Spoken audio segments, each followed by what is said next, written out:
Good morning everyone and welcome to today's WorkSafe Tasmania Month webinar. Welcome to Healthy Mind, the Mind Does Matter. I'm Stephanie from WorkSafe Tasmania and also the coordinator of WorkSafe Tasmania Month. I'll also be your moderator for this morning's session. Before we do get started though, I'd appreciate you taking a few moments to read the following information about sessions delivered during WorkSafe Month.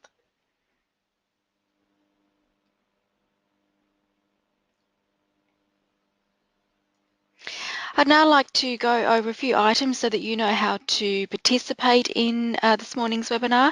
So we've taken a screenshot of the attendee interface, so you should see something that looks like this on your computer screen in the upper right corner. You're most likely listening in using your computer speaker system by default. However, if you would prefer to join over the phone, just select telephone in the audio pane and the dial-in information will be displayed.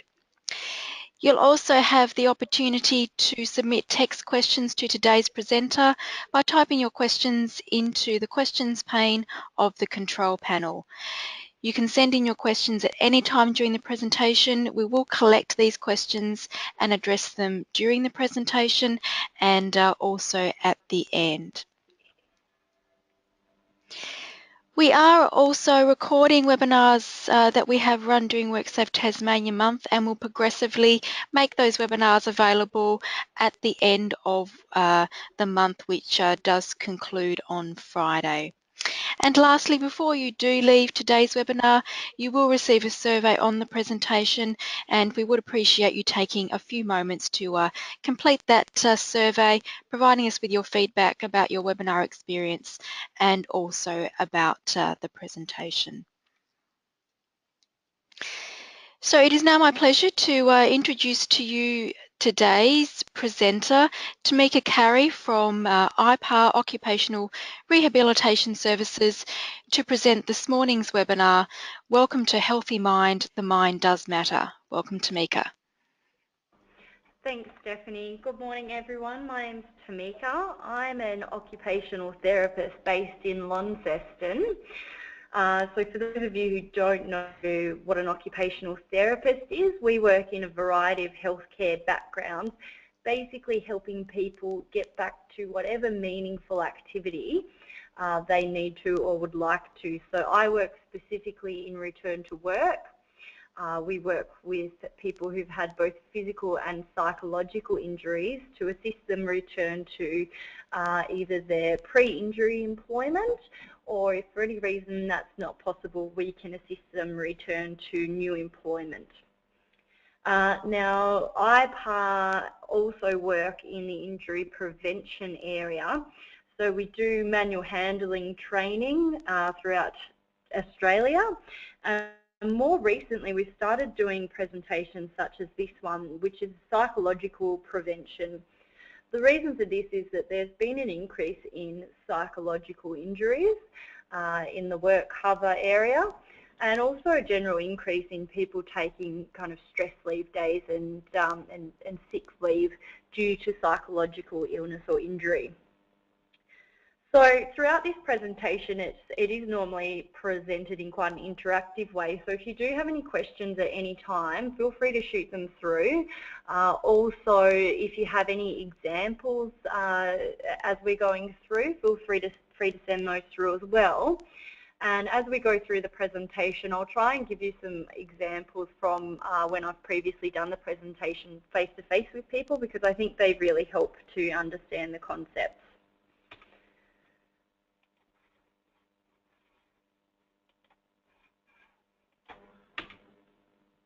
So, looking at today's learning objectives, the goal of this session is to help define stress and understand the relevant risk factors associated with stress, understand your personal signs and symptoms of stress and how to recognise these when they appear, demonstrating how to practically apply the stress reduction principles that we'll go through to help you cope with stress, and also talk about strategies to help maintain a work-life balance. Finally, we'll be having a look at how to have a conversation about stress too, because it's important that you're obviously able to be thinking about not only your own stress, but also that of the people around you, particularly your family, friends and colleagues. So what's the point of this? So we're looking specifically at stress, but also specific mental health conditions, looking at the risk factors, signs and symptoms, and also practical tips, including how to exercise your mind and body.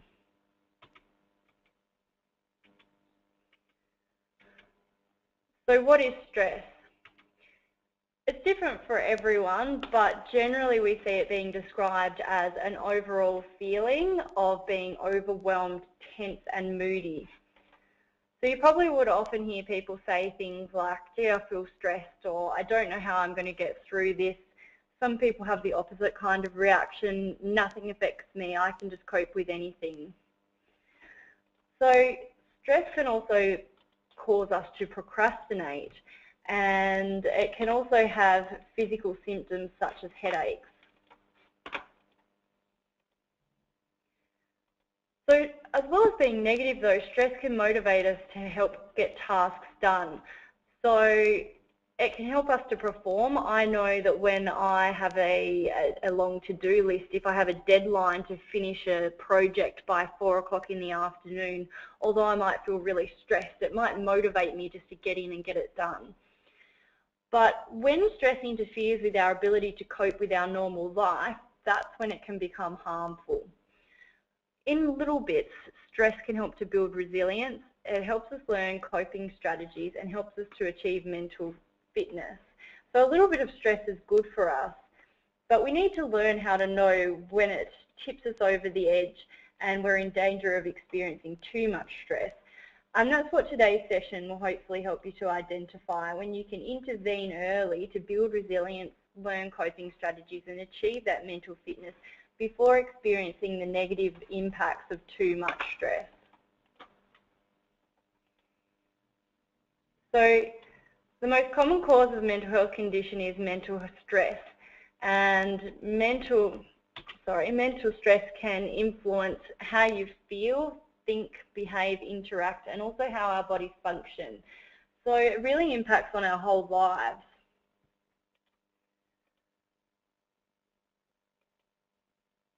So looking at common mental health conditions, the number of people who've experienced a mental health disorder in the last 12 months is 20%, or 1 in 5 people.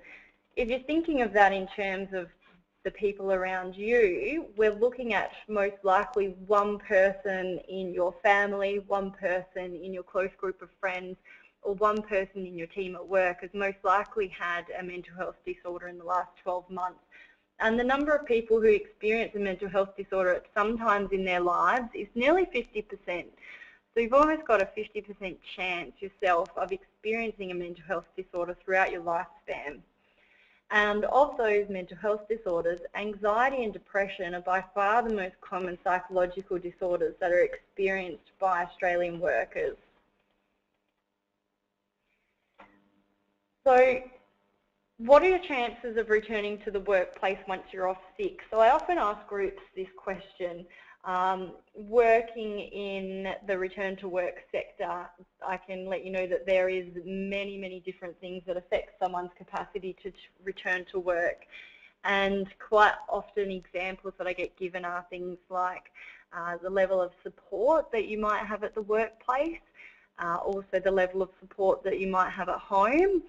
Another thing that people commonly bring up is the type of injury that you've had and whether any risk of that reoccurring has been removed.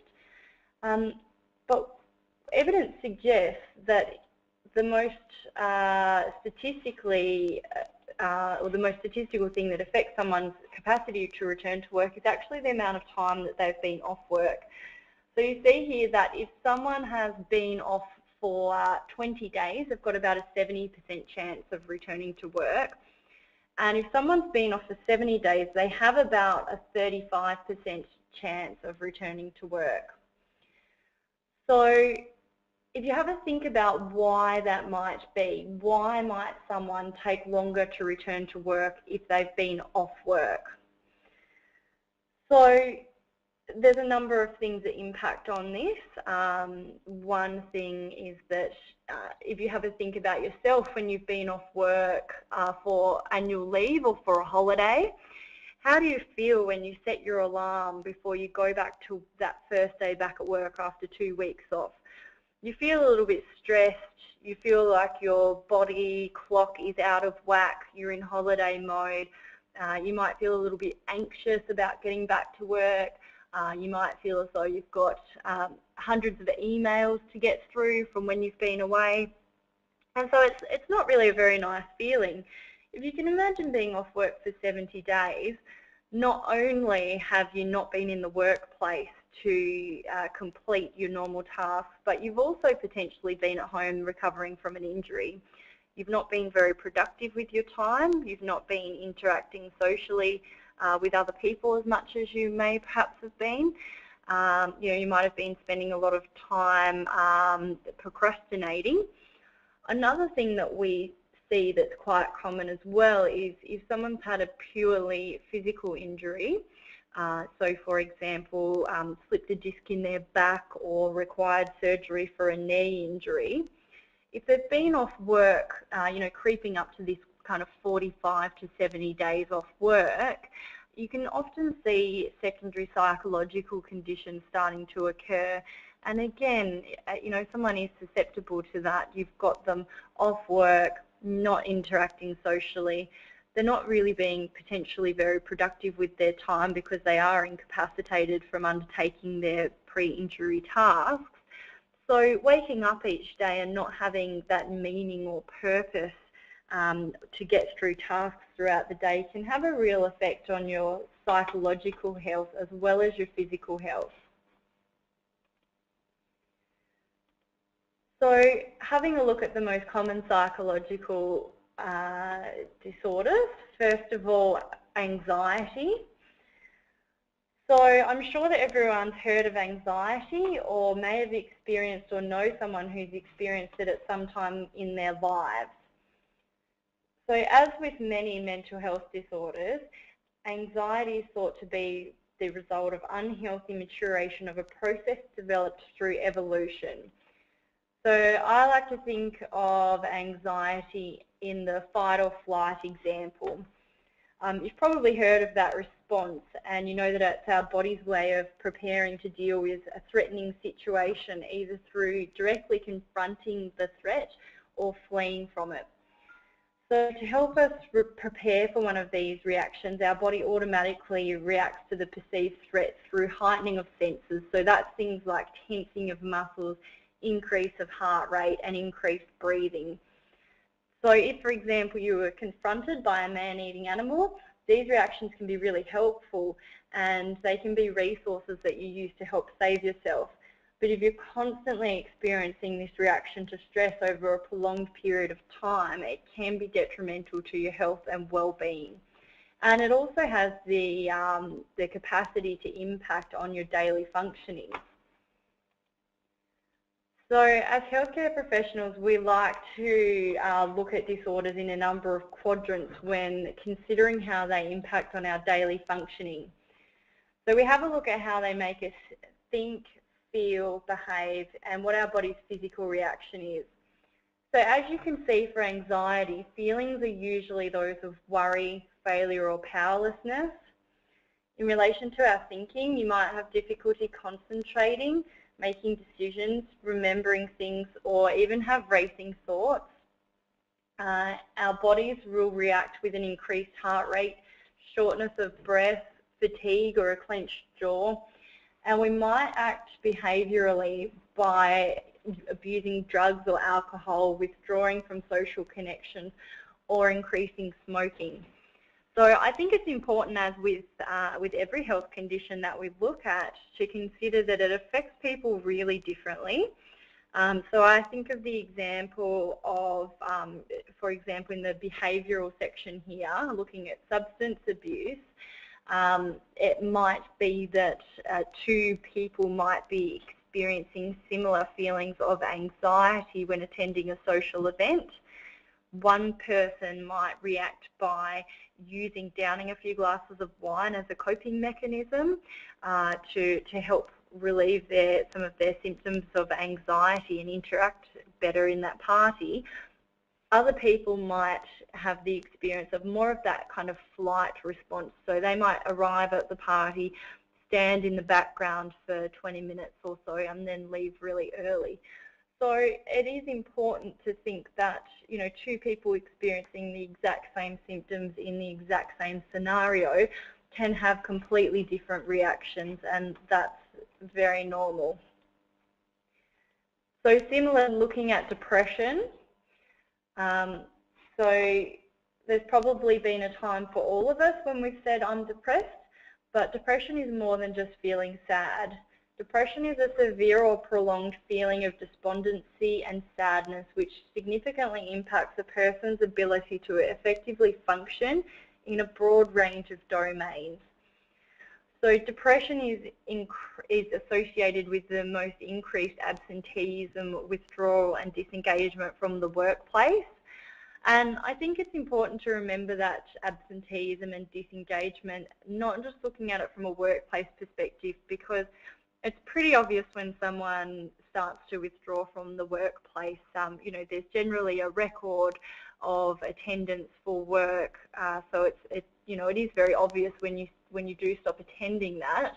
Quite often we'll see people start to disengage socially, so they might not be attending events, they might not be participating in previously enjoyed activities. And that's quite often an early warning sign before you might notice anything in the workplace. Another person, when I've presented this, has given a really good example that although people can physically be at the workplace, they might, be absent essentially in that they're not very productive, not getting much done. They're turning up, but not interacting with colleagues and things like that. So it's important to remember that disengagement doesn't just mean not attending at all. It can mean, just general disengagement and lack of communication.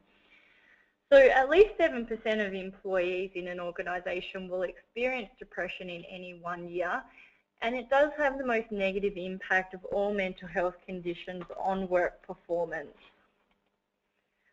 So again, we can have a look at the different domains that depression affects in how we feel, think, behave, and how our bodies function.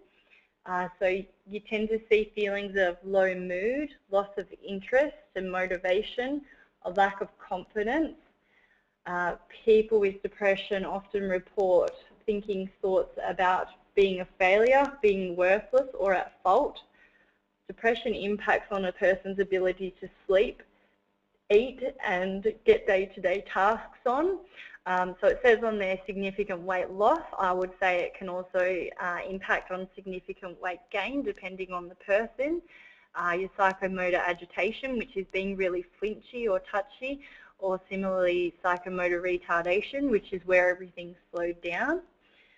Looking at how we behave, it can affect, obviously, as we've said, your appetite, sleep problems. So quite often you might see people having difficulty falling asleep, frequent waking in the evening. And I think as well, sleep obviously has a big impact on our functions. And when your sleep patterns are irregular, it can affect your motivation to get out of bed. If you're already having feelings of loss of motivation, and that's compounded by a lack of sleep, then you're going to be less motivated again to get out of bed and get things done.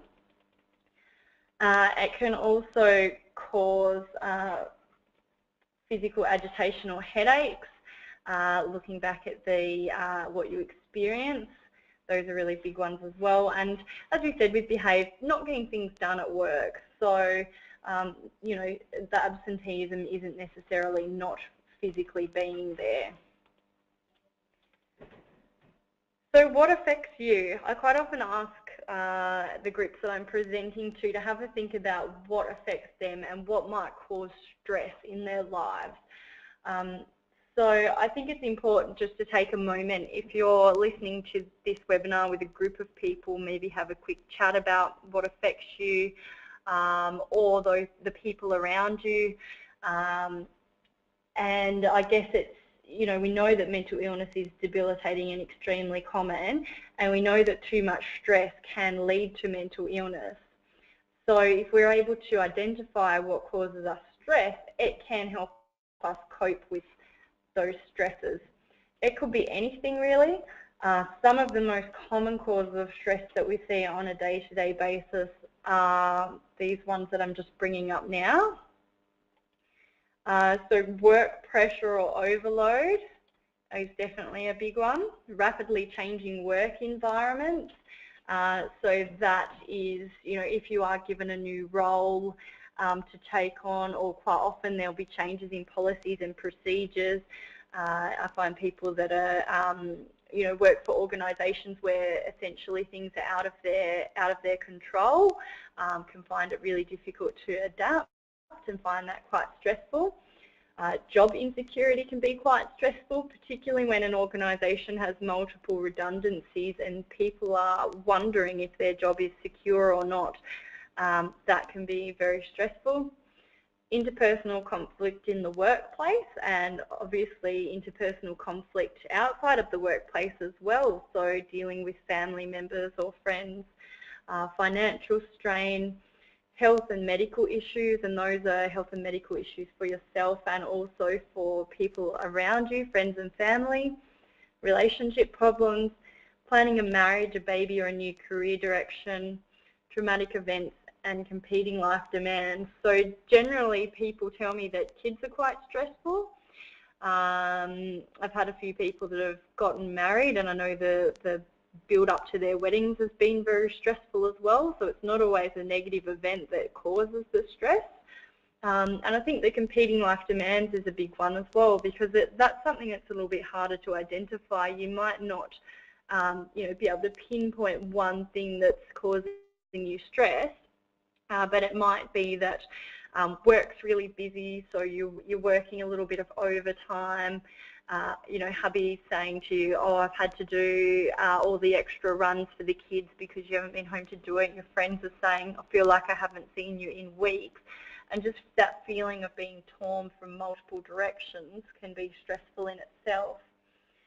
Any one of these areas is, if sufficiently severe, can explain the onset of stress or mental illness, or it might be a combination of less severe factors in several areas that can explain the condition. So again, you might not be able to pinpoint the one stressor that's affecting you, but you might be feeling a little bit stressed in multiple of these areas, which all adds up. Just a question that has come through just in regards to the stresses that you've mentioned, Tamika. If someone is experiencing these, stresses, and what's the best way for them to get some help, particularly if they're feeling them but not necessarily recognising them as potential depression? Yeah, definitely.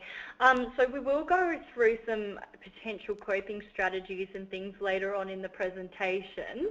I guess probably the first part of this is recognising that you are stressed and being able to sit down and reflect and think about what it might be that's stressing you.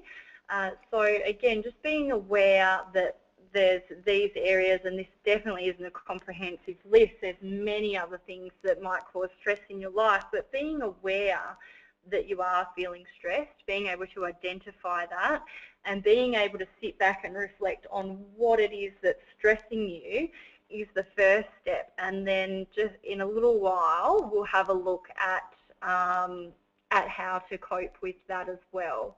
So very good question. So this activity here, having a look at your common stresses, is another way to help identify what is potentially stressing you. So this activity, obviously, again, we're putting it into domains: work, family, social and personal development. And I think the important thing to note when you're looking at this is the arrows in the middle of the diagram there. So basically what that is saying is that stress has the potential to overflow in other domains of your life.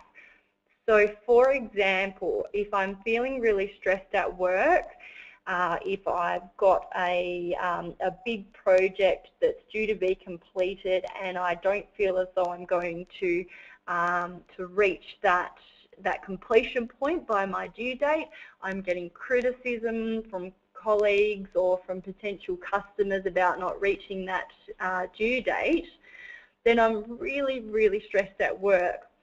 Then when I go home, my partner says to me, how was your day at work? And I might be really snappy because one of my symptoms of stress is that I get agitated and I have a very low tolerance for, to deal with anything. So then I snap at my partner. If there was any underlying issues there, obviously then that can cause a conflict within that relationship. Then I get a phone call from one of my friends that night saying, do you want to come out for a coffee tomorrow or on the weekend? It'll be really nice to catch up. And my response might be, no, I'm really stressed at work. Now I'm fighting with my partner. I just really don't want to see anyone. I don't want to go out. So that one thing, being stressed at work, having a big project overdue, has now had a flow-on effect and affected multiple aspects of my life. And again, we're looking at stress as in I've been able to pinpoint that one stressor. Now I've got multiple stresses which I have to deal with. So again, when you're feeling stressed, I think it is important to sit back and think, right, what is stressing me? What segment can I put that stress into? Is it work, family, social, or personal development? But then also consider, has it affected any other parts of my life? And also, does it have the potential to affect any other parts of my life?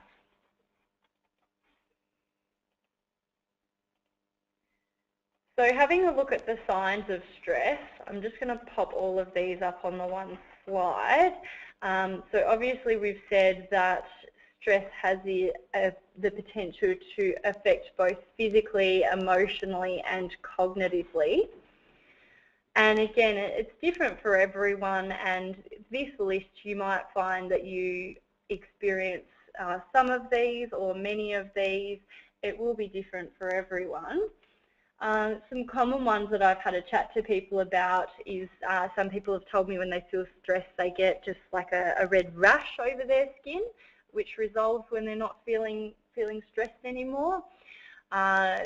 You get your fight or flight kind of reaction. So your fight, that's kind of your rapid pulse, heart pounding, shortness of breath, trembling, or you might get that kind of flight response as well, where you have that fatigue, wanting to remove yourself from the situation.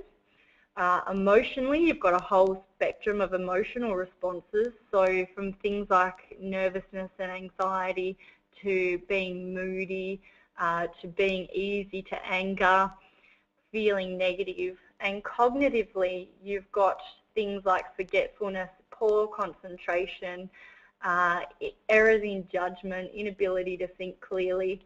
And I think cognitively as well, we don't often step back and think about how it's affecting us cognitively, because physically, we're obviously going to note how it affects us physically because there's potentially something that you can see happening. Emotionally, quite often people around you will be able to reflect on how you're handling things emotionally. But cognitively, we often don't realise, and I think it's important to note that, because if, for example, my work example again, I've got my projects that I don't feel like I'm going to finish in time. If I'm feeling really, really stressed and trying to sit in front of my computer and just get this report finished, I might be having poor concentration, which is going to affect my ability to complete the report.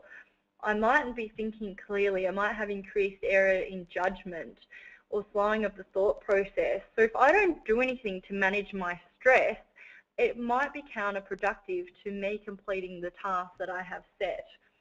So it is a more tricky one to identify, the cognitive effects of stress, but it is just as important as the other ones to be able to note for yourself how it affects you. So again, having a think about what do you experience when you're feeling stressed, and looking at the domains again, physical, emotional and cognitive, and there's also an additional one in there, behavioural. So just for an example, I have a friend who's a nurse who has a very stressful job, and obviously varying degrees of stress in her life. Behaviourally, when she is really stressed at work, it really reflects in her behaviour because she just gets really snappy. And, you know, we kind of all know, right, when she gets snappy, she's just a little bit stressed. That's okay. Let's help her deal with that stress. Let's have a chat about what's happening at work so that we can try and come up with some solutions to help her. And again, you know, having a think about what you experience when you're stressed is important. It's also important to note how the people around you handle stress and how it affects them. Because again, you know, you might have colleagues who get a bit snappy or a bit agitated when they're stressed.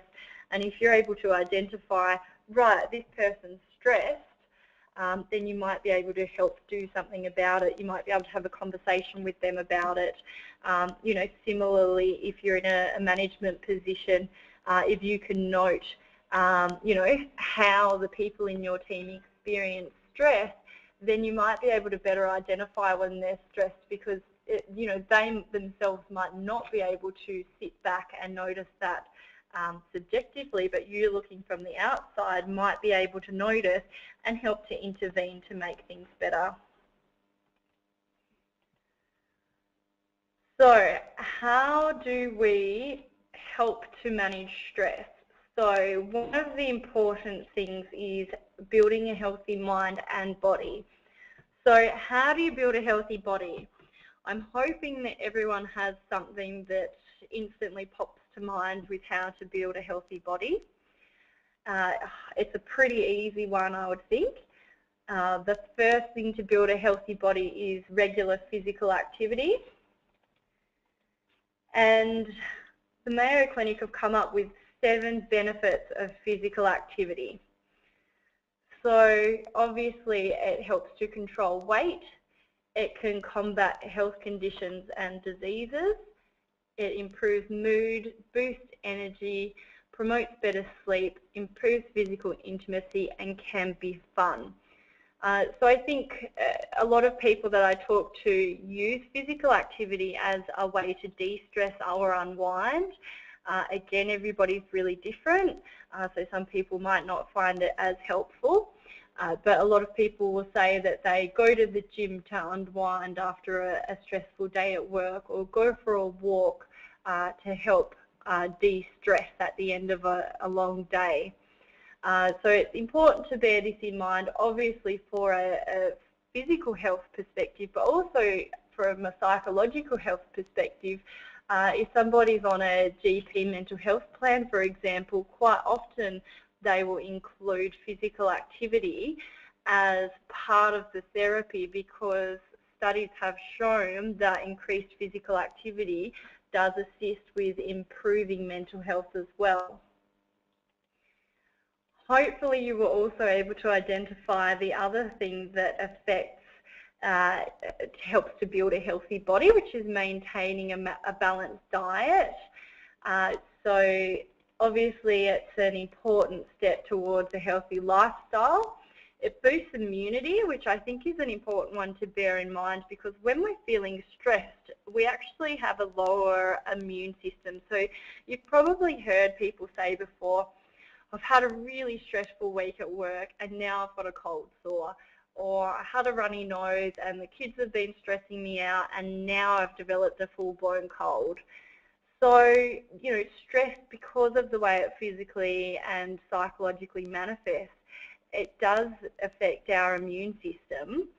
So that means that when we are feeling stressed, and just generally as well, it's important to maintain a healthy diet to make sure that you're getting all the essential nutrients and things you need to build a healthy immune system.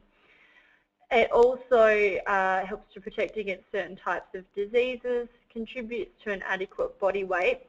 And I really like this last point, enriches life by experimenting with different foods from different cultures, origins, or different ways to prepare food. So I think for myself, food's a very social thing. So I use food to assist with my, managing my healthy mind by, for example, going out for a meal with friends, maintaining those social contacts. If I go home to my parents' house to visit them, we'll sit around the table and have a meal together. And the interactions that we have whilst having that meal are probably more quality interactions than if we weren't doing that, because the TV would be on in the background, there'd be some sort of sport on, you wouldn't have people's full attention. So I think foods are really important in maintaining a healthy mind, not just from a nutritional perspective, but also because of the social benefits that it can have. And just helping to, if you are the person who cooks in the home, cooking a beautiful meal for your family can give you a really good feeling of self-worth and accomplishment. Cooking something nice to take to work and having your colleagues tell you that it was delicious can really, I guess, boost positivity and generally just make you feel good about yourself. So moving on from building a healthy body and looking specifically at how do you build a healthy mind. So this is something that a lot of people that I work with have trouble answering. If I was to say to you, what do you do to build a healthy body? Most of you would be able to give me an example of some sort of exercise they do, eating fruit and veggies, things like that. But if I was to say to you, what do you do on a daily or weekly basis to maintain good psychological health? I generally have a couple of people that have got a good routine in place to build a healthy mind, but most people that I work with don't really have an answer to this question. So there obviously is some things that we can do, things like yoga, meditation, which are formal kind of ways to help with mindfulness. General mindfulness strategies, there's things like the adult colouring books have become really popular lately, and other mindfulness strategies, which again there's hundreds of them, and it's about finding what is right for you. Because as with exercise, different people enjoy doing different types of exercise, just as they enjoy doing different types of mindfulness. But again, and the purpose of this presentation really is to have a think about, do you do anything to maintain your psychological health? And if the answer is no, what can you do to build a healthy mind? So one way that we look at building a healthy mind is improving our resilience. So resilience is about being mentally strong, and it's founded on the idea of positive psychology. So it's looking at individuals who cope well and experience significantly positive well-being, and it's one of the fastest growth areas in psychological research and practice at the moment. So looking specifically at the concept of resilience and what attributes resilient individuals tend to demonstrate, they're listed here. So being proactive is better than being reactive. So again, it's about having coping strategies in place so that when you do start to feel stressed, you can A, identify what's stressing you and how it's affecting you, and then B, utilise strategies to help manage that stress. The mindset of being resilient allows us to bounce back from setbacks, because inevitably we have to understand that there's going to be setbacks in life, there's going to be traumatic events and things that cause us to be really, really stressed. And it's about acknowledging, right, that's going to happen at some point. Let's put some strategies in place to, again, help us bounce back from that, and allows us to manage the stresses of life and change to new ways of working and living when the old way is no longer functional. So human beings are ridiculously habitual. We tend to get into routines and habits and be very reluctant to change those. Just an example of that is that we do a lot of assessments and things for people who are returning to work, and I would say probably 1 in every 3 we can give an example, like walking into the office and saying, right, why do you have the 15 kilo boxes on the top shelf and the 1 kilo boxes on the bottom shelf? And people will say something like, oh, we've just always done it that way. People do that with their psychological health as well, in that they get stuck in a routine. You might get stuck in the routine, for example, of working late every day and missing out on that family meal. And just because that's the way that you've been doing it for a while, you need to reflect, is that the best way that you could be doing things? Resilience helps to protect us against the impacts of stress, and it also helps us to recover when we are recovering from a significant stressor. So one person who's done a lot of research in this area is Seligman. He's developed the wellbeing theory, which has 5 measurable elements for having a healthy mind and increasing psychological well-being. So the first one of those is experiencing positive emotion or having a pleasant life. So it doesn't propose that happiness is about experiencing pleasure at all times, but for people who flourish, they need to focus on positive ways of getting more out of life. It's about looking at engagement. Did time stop for you? So we'll have a bit of a chat about that in more depth in a moment. Building positive relationships with other people, having meaning and purpose. So again, that's that belonging to and serving something that's bigger than yourself. So thinking of the groups that you belong to, your family group, your friend group, your work team. You might belong to a sporting club, or you might be part of a church group. And the last one is probably more of a selfish one, but ensuring that you feel like you're accomplishing things.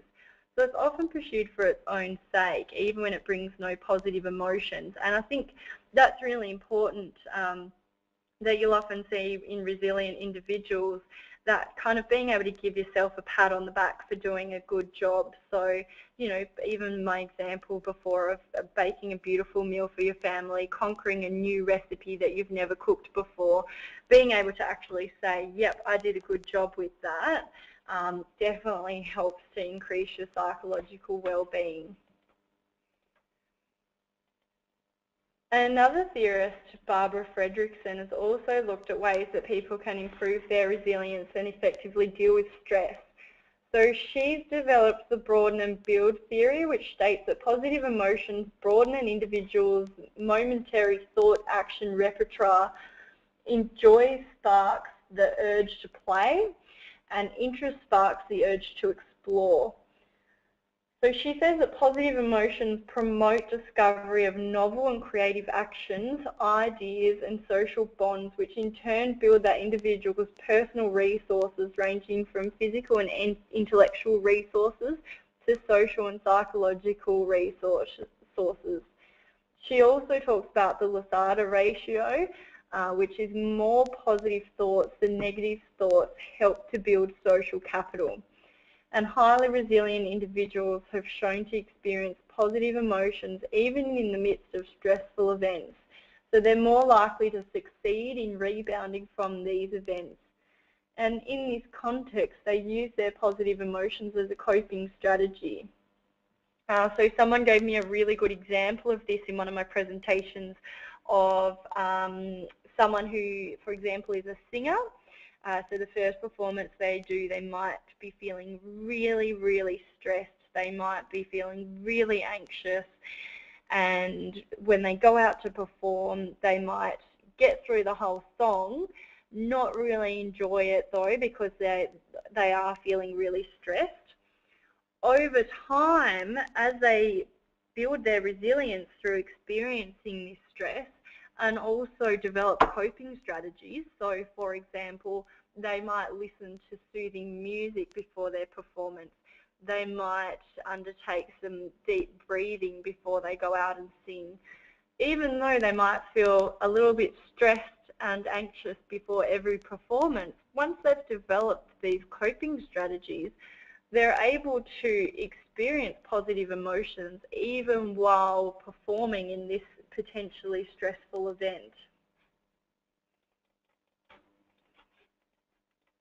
So the next thing that we're looking at was kind of to do with point 2 of Martin Seligman's theory, looking at being able to lose time and having a state of joy, creativity and total involvement. So the gentleman who's developed this concept, I can't pronounce his surname unfortunately, but it is listed there. He's developed the concept of flow. So if you have a look at the table there, on the bottom level there, you've got skill level. If you've got a high skill level and the task that you're undertaking is highly challenging, that's when you can develop this feeling of flow. So flow is characterized by being completely absorbed in the task that you're performing so that you lose track of time. You didn't notice other distractions and you have a high amount of satisfaction and pleasure from completing the task. So you often hear people describe it as being in the zone. And people are most likely to experience this feeling of flow when they have the skills to perform a highly challenging task. So you can see from the graph that at different challenge and skill levels, we tend to experience different emotions. And if a task lacks challenge and it doesn't require us to have a high skill level, then we can experience apathy. If the task involves a challenge beyond our skill level, that's when we can experience anxiety. However, when both the challenge and skill levels are high, obviously we said that's when flow is achieved. So can you have a think about when is a time that you've experienced that feeling of flow? When have you found yourself in a situation where you've lost track of time? So for example, working on a project and the next thing you realise you've missed lunch or it's already time to go home for the day and you have that where has time gone kind of feeling. The state of being in the zone and being completely involved in the task and you're unable to be distracted. So again, I think it's important to make sure that we are having experiences where we get to that point of experiencing flow, and that if we are in that state of feeling anxiety, having a think about what's happening for me to experience that. Is my skill level in this task too low? Is the challenge level too high? And being able to reflect on, you know, which thing might be something that you can change. So can you change the challenge level of the task?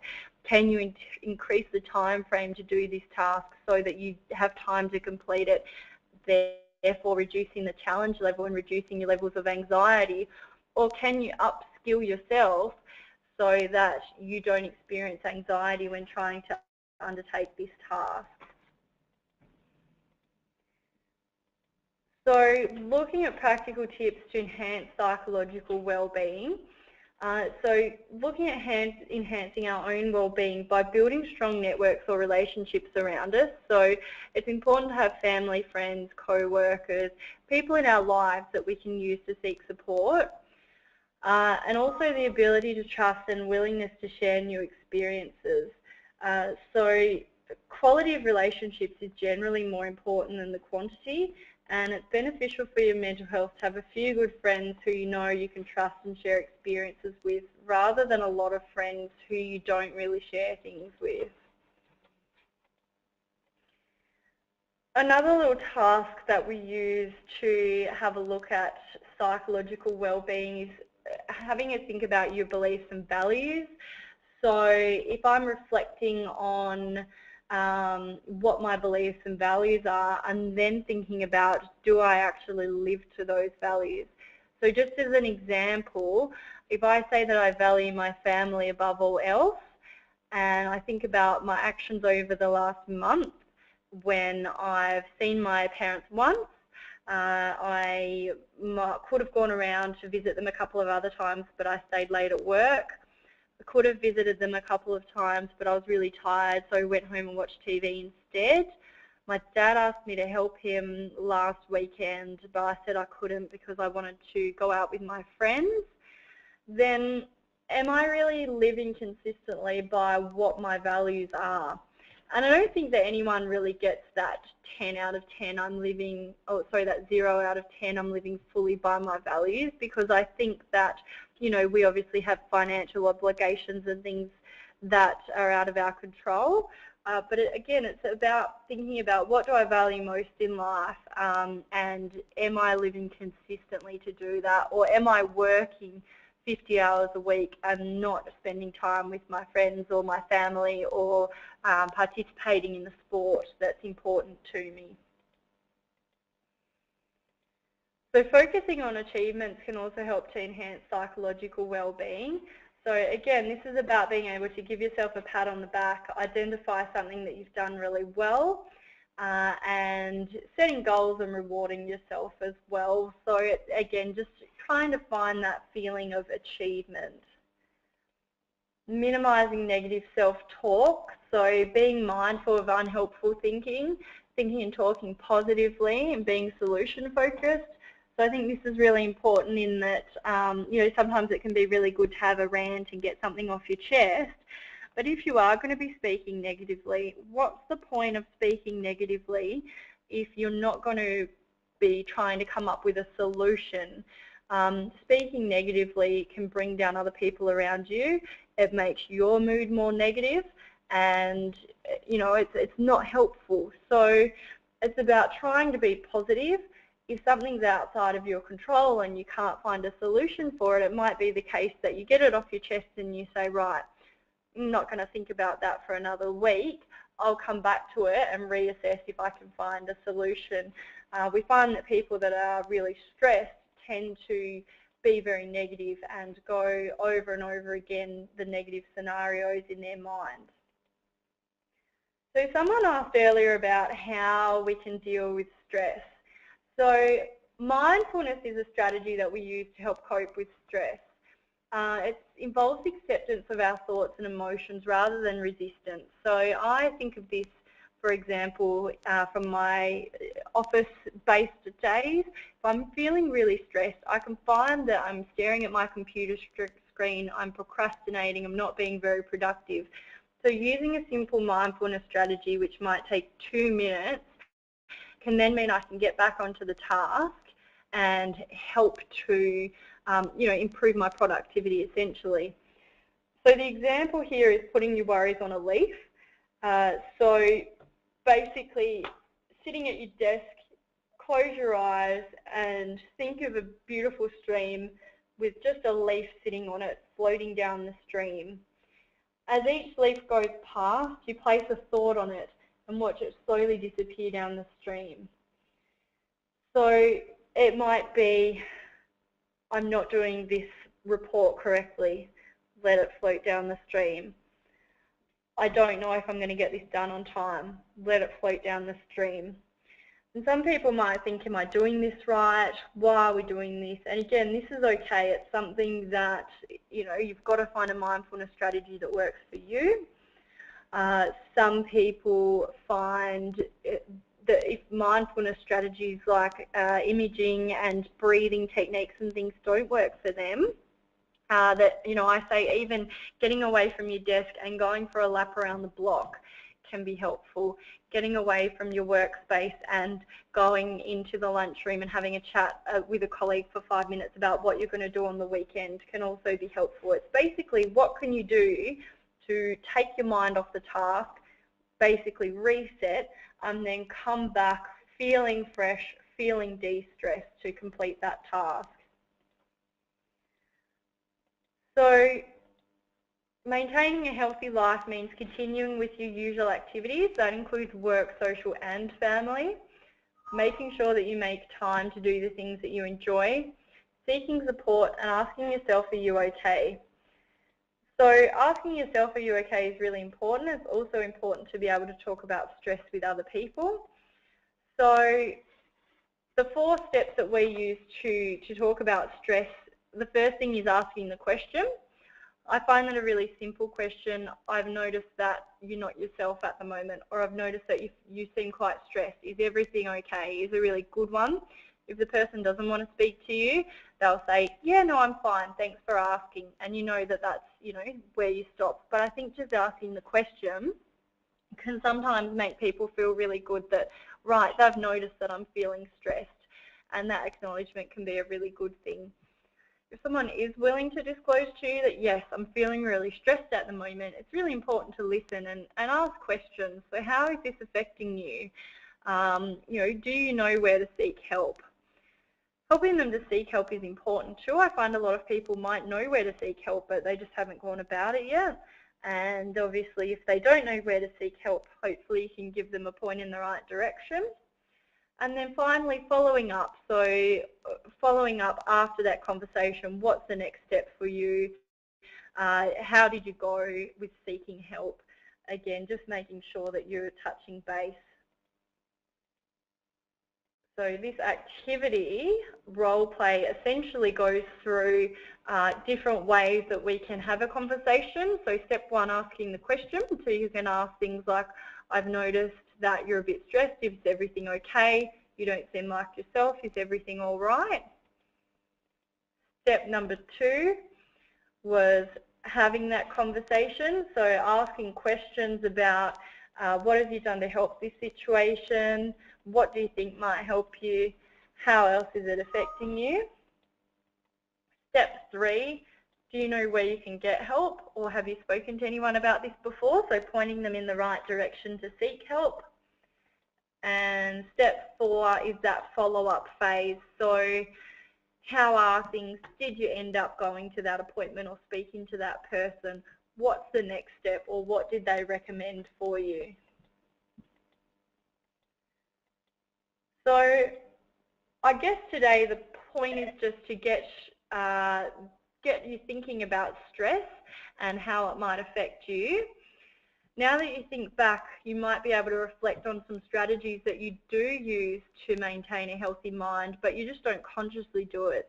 So things like going for a walk, removing yourself from your desk every hour to get up and have a walk around, and then coming back to look at a task with a fresh set of eyes. But I think it's important to really notice what strategies do work for you. So then when you are feeling really stressed and under pressure, you've got some things in your tool bag that you can use to help you to cope. And it's also good to try out new strategies. So I'll put up some websites in a minute that have got some really good mindfulness techniques and things on them that you can utilise as well. So in summary, we're looking at stress as an overall feeling of being overwhelmed, tense and moody. Stress can be good, but when it interferes with our ability to continue with normal life, that's when it becomes harmful. Mental stress affects our psychological and physiological systems. And looking at Martin Seligman's theory as well, maintaining positive emotions, engagement, relationships, meaning and accomplishment can help to build a healthy mind. And it's important to share your experiences and be mindful of what other people are feeling stressed about and what they're displaying when they're stressed as well, so that you can have a conversation about it. So I've got a list of websites here for where to seek help. Obviously this presentation is specifically around helping to manage stress. If you do feel as though your stress is developing into potentially a psychological condition, it's very important that you speak to someone, and GPs can be fantastic at helping with mental health. They can do referrals to psychologists under Medicare funding, and also just be a really good avenue to talk to. Lifeline has a phone line there. Beyond Blue has some really fantastic resources on their website if you want some general information. They also have a phone line, and they've recently started doing an internet chat line where you can do an online chat if you're feeling really stressed rather than phoning in. And these ones on here, the Mood Gym and the National E-Therapy Centre, are just some really good resources to look for mindfulness techniques and different ways of coping with stress. And again, you know, there's no harm in trying a simple mindfulness technique that might take 2 minutes out of your day. If you don't find it helpful, that's fine, but you might find that it is a really good way to de-stress and unwind. So before we conclude the presentation, if anyone has any questions, or Steph, if you've had anyone send through any questions, feel free to speak up. Sorry about that slight tech issue. No, thank you very much, Tamika, for your webinar today. Welcome to Healthy Mind. The mind does matter. We will begin to answer any questions that people have submitted during the presentation, so there is still time if anyone does want to type in a question into the questions pane on the control panel on the right-hand side. So I guess, Tamika, you were talking about, I guess, having a conversation, and one of the questions that has come through is that there is sometimes women probably tend to like to open up a little bit easier than men. So how do you go about having a conversation with a man if you can see they're experiencing obviously stresses or possibly depression? Yep.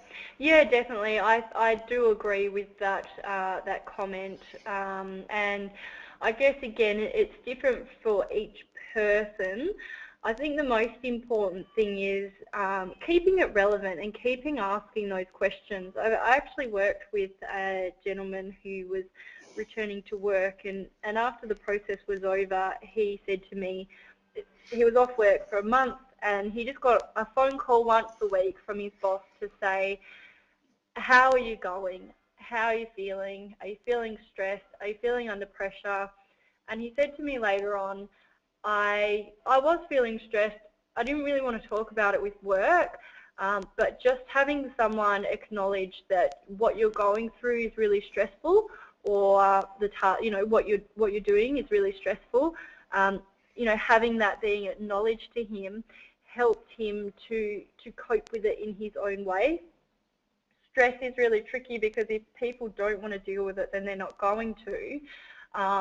You can't essentially force someone to deal with their stress or to use mindfulness strategies, because they're just not going to work unless you're on board with doing them. But I guess, with guys in particular, just having that conversation, just putting it out there.